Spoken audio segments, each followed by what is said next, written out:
الحمد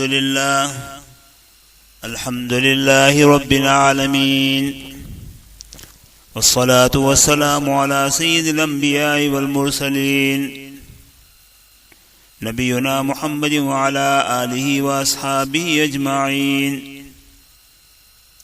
أما بعد، فأعوذ بالله من الشيطان الرجيم. بسم الله الرحمن الرحيم. واتل عليهم نبأ إبراهيم إذ قال لأبيه وقومه ما تعبدون. صدق الله مولانا. حضرت آدم علیہ السلام سے لے کر حضرت صالح علیہ السلام تک کے حالات و واقعات اور ان کی زندگی کی روایات آپ نے سنی. تقریباً حضرت آدم علیہ السلام کو دنیا میں آنے کے بعد 3,500 یعنی تقریباً 3400 سال ہو چکے تھے. اسی درمیان میں شیطان نے اپنا کام بڑی تیزی سے کیا. دنیا کے اندر چڑھا اتار آئے، قوموں کے اوپر عذاب آئے.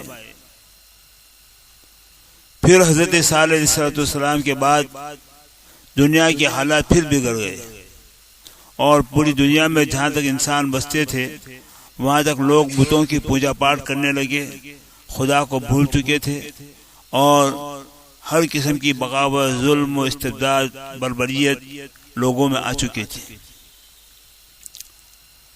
اللہ تبارک و تعالیٰ کا ہمیشہ یہ دستور رہا ہے کہ جب بھی کسی قوم میں بگاڑ آتا تھا تو اللہ اگلے امتوں میں نبی بھیجتے تھے.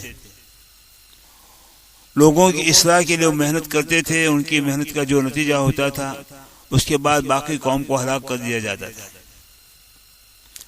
اب جو ہے دنیا کے حالات اور زیادہ بگڑ چکے. تقریباً 3400 سال ہو چکے تھے کہ اللہ تبارک و تعالیٰ کو پھر جو ہے دنیا کے اوپر رحم آیا، اور ان کو سیدھے راستے پر لانے کے لیے اللہ نے جو پھر اپنا وہی نظام جو تھا لوگوں کی اصلاح کے لیے نبیوں کو بھیجنا، وہ سلسلہ شروع کیا. چنانچہ موحد اعظم، مشہور بتوں کو توڑنے والے حضرت ابراہیم علیہ السلام کو اللہ تعالیٰ نے پیدا فرمایا.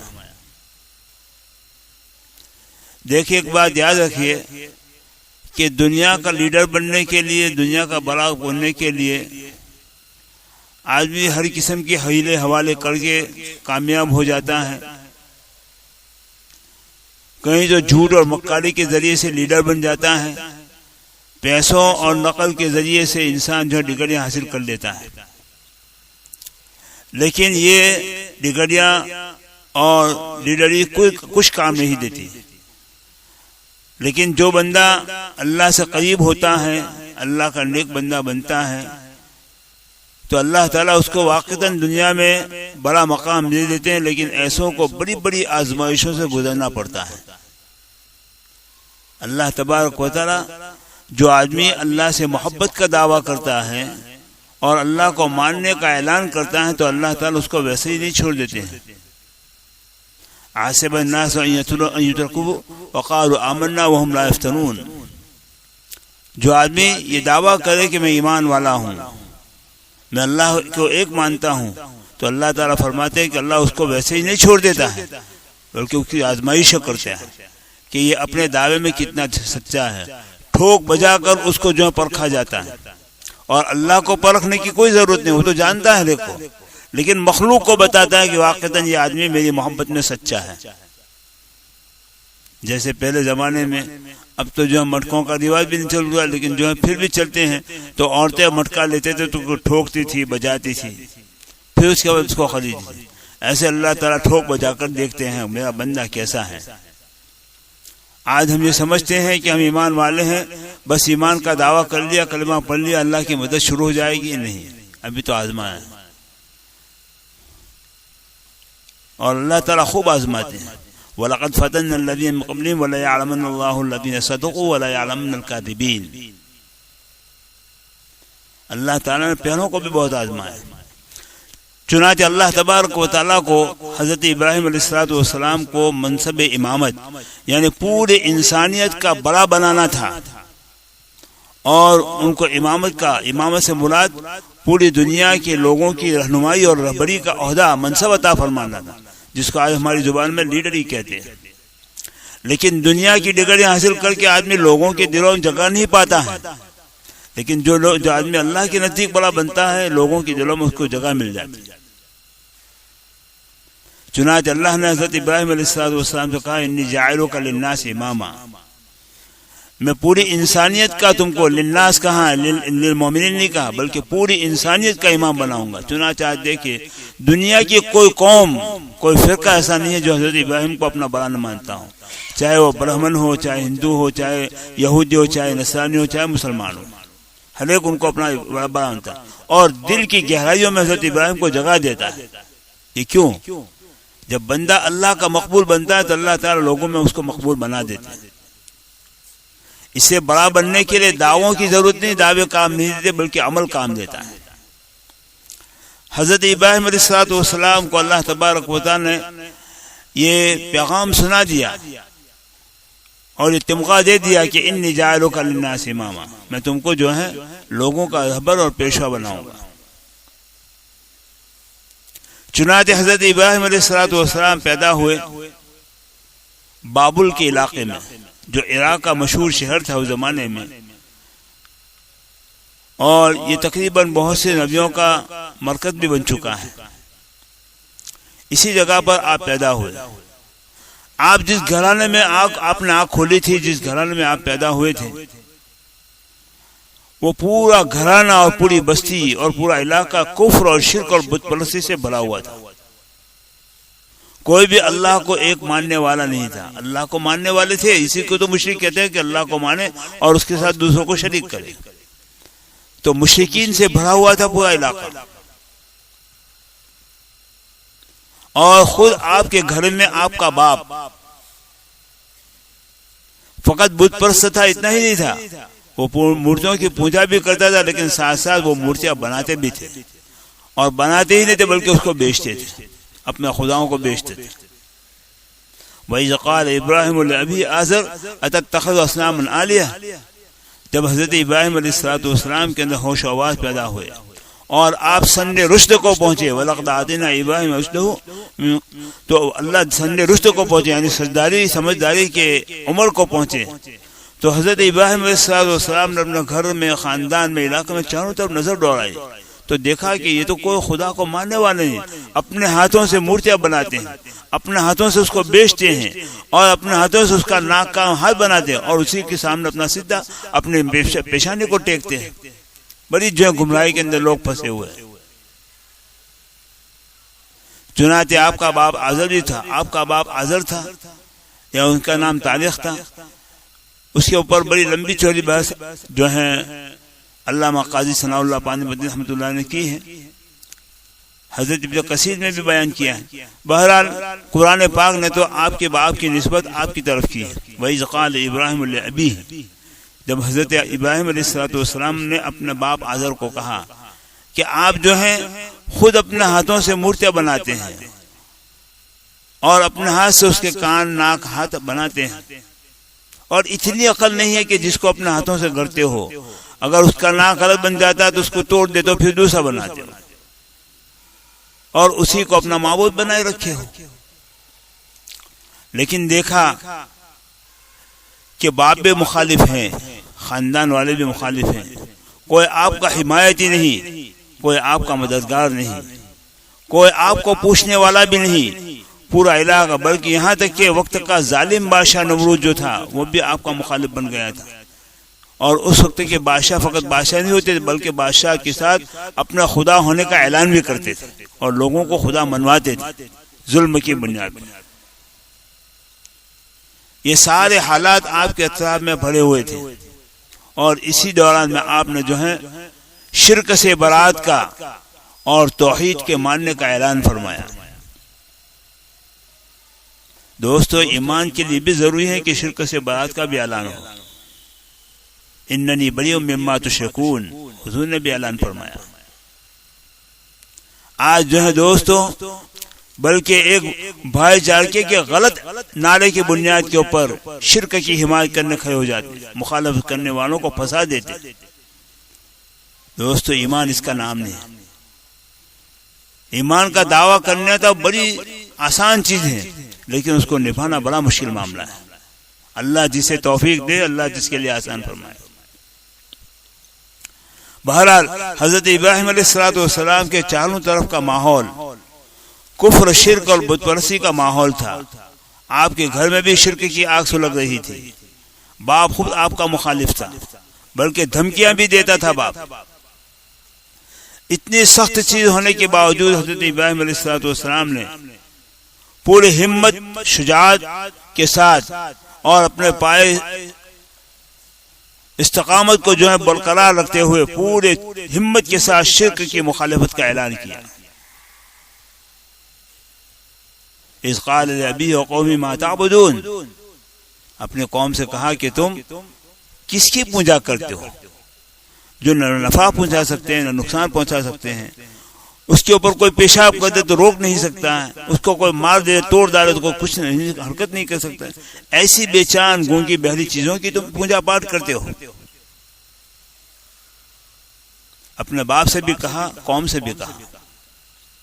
بہرحال یہ اعلان تھا تو آپ کے اوپر آزمائشوں کے پہاڑ ٹوٹ پڑے اور بہت بڑی بڑی آزمائشیں ہوئی۔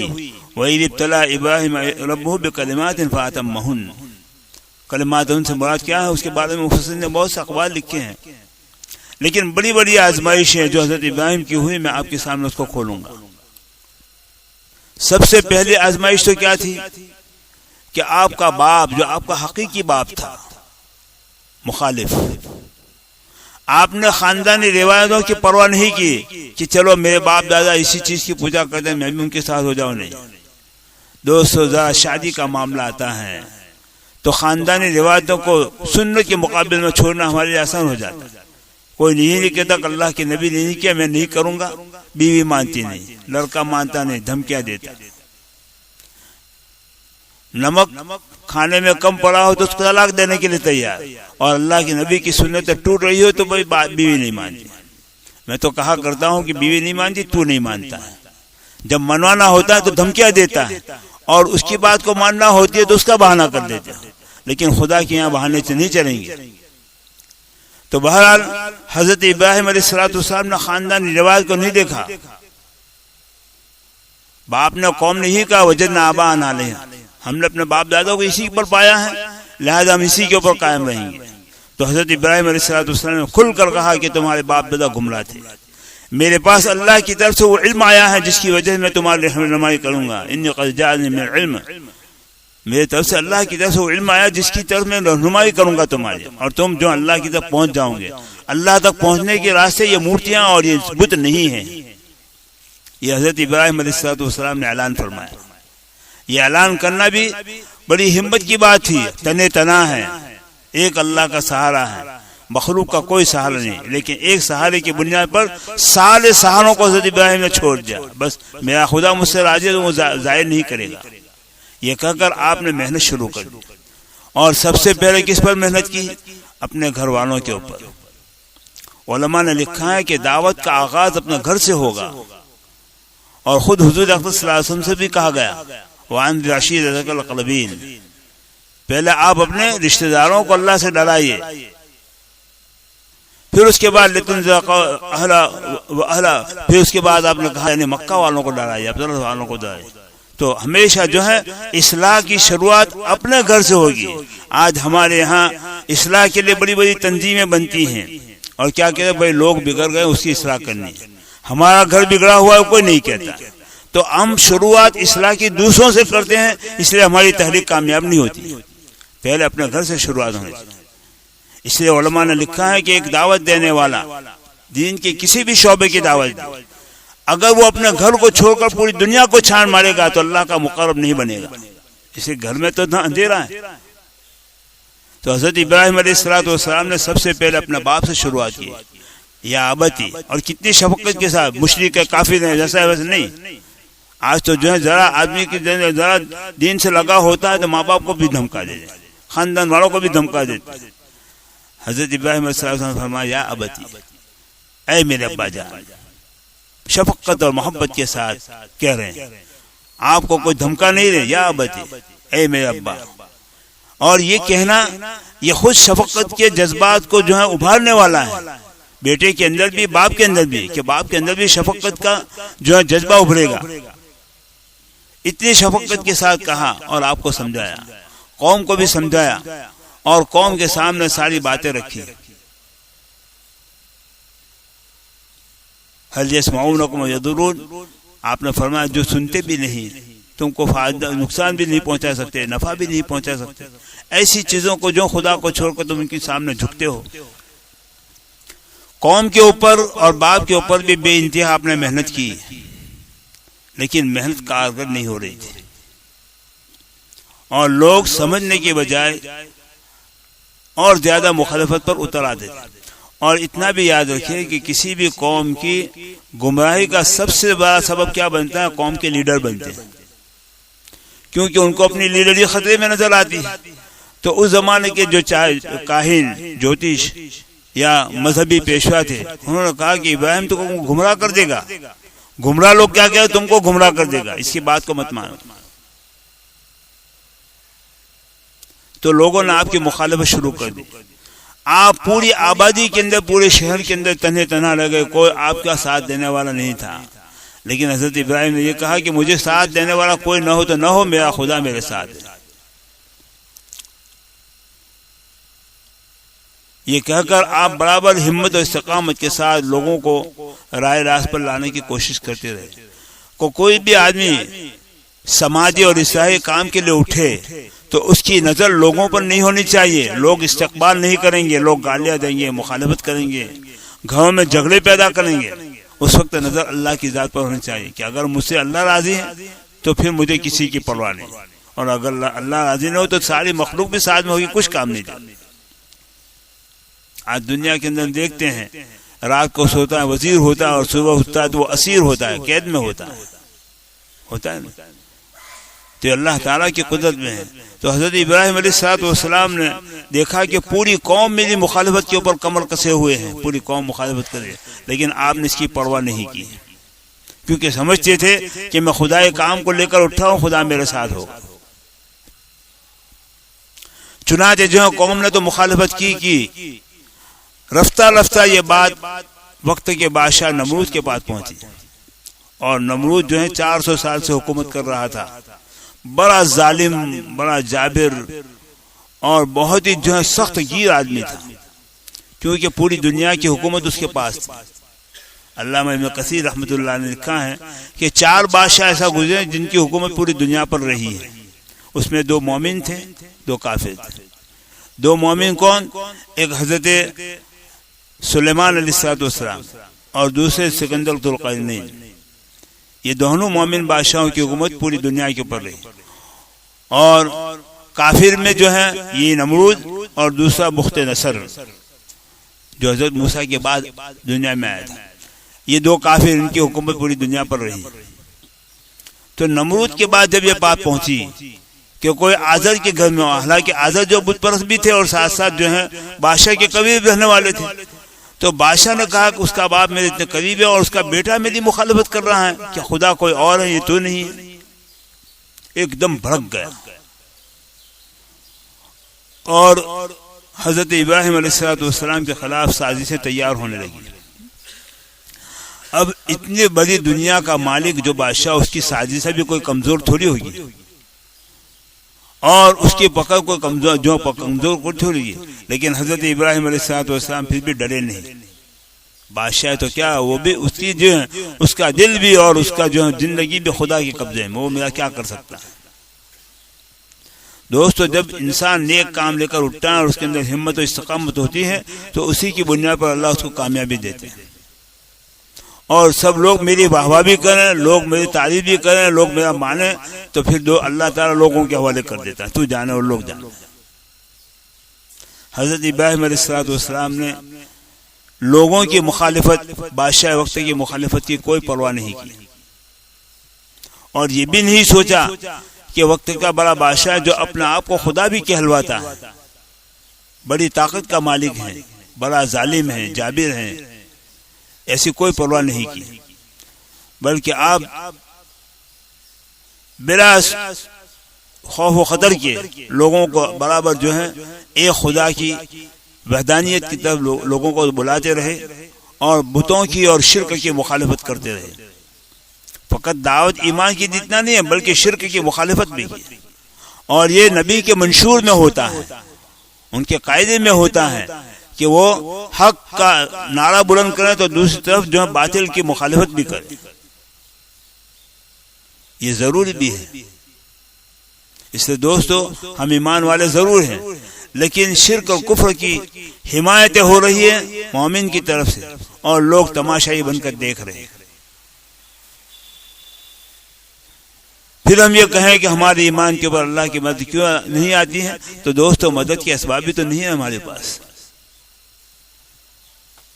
بہرحال حضرت ابراہیم علیہ السلام کی مخالفت اور شرک کے خلاف جو نعرہ آپ نے لگایا اس کی خبر بادشاہ وقت کو پہنچی، اور اس نے حضرت ابراہیم علیہ السلام کے خلاف سازشیں تیار کرنا شروع کر دی۔ دوسری طرف باپ نے بھی دھمکیاں دی کہ ابراہیم اگر تو لئن لم تنتہی لأرجمنک، اگر جو ہے تو نہیں مانے گا تو میں تیرے اوپر پتھراؤ کروں گا، پتھروں سے مار مار کر تجھے ختم کر دوں گا۔ باپ نے یہ دھمکی دی۔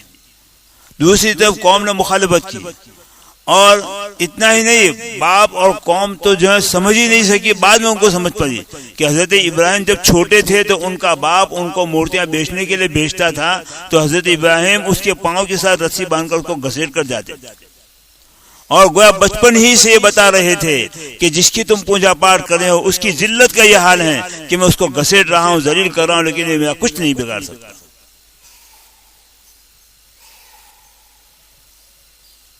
اللہ تعالیٰ ایسے کام بھی لیتے ہیں اور ایسے آزمائشیں بھی کرتے ہیں۔